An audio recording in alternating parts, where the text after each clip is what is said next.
I-off natin yan mga guys, no? Ayan, meron tayong sideline. Pakita mo yung sideline natin, yung dinala rito. Dalawang aircon,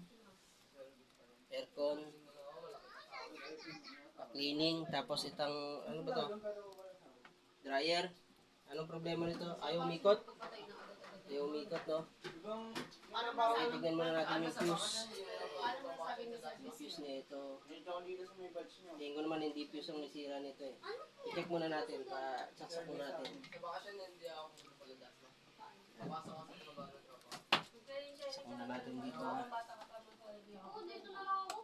Yeah. Yan, saksak na. Ngayon tignan natin kung anong problema nito. Ayaw umikot.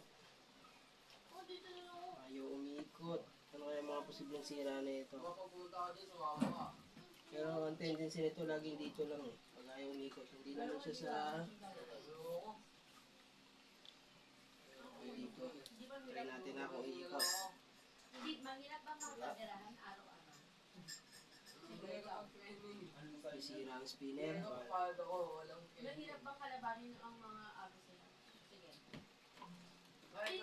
Dito pa nga lang Ayun. Nakuha agad natin yung sira. Ayun. Umiikot oh. Nakita nyo guys.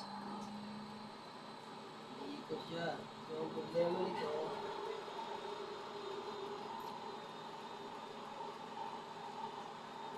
ay dito sa timer. May problema ang timer nito at saka dito sa bukasan sa rack. Kaya tumitigil. Ayun. Alam na kagad natin ang sira nito. Ayun, bubuksan natin yung tanggalin mo natin sa saksak.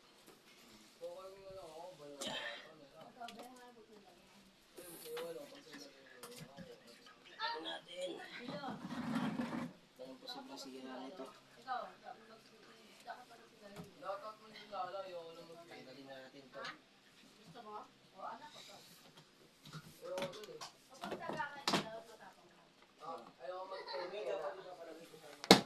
Yun.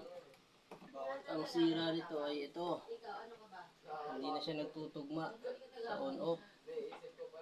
So ang gagawin natin, tanggalin na natin to. Direkta na natin to. I-bypass na lang natin. Tanggalin na natin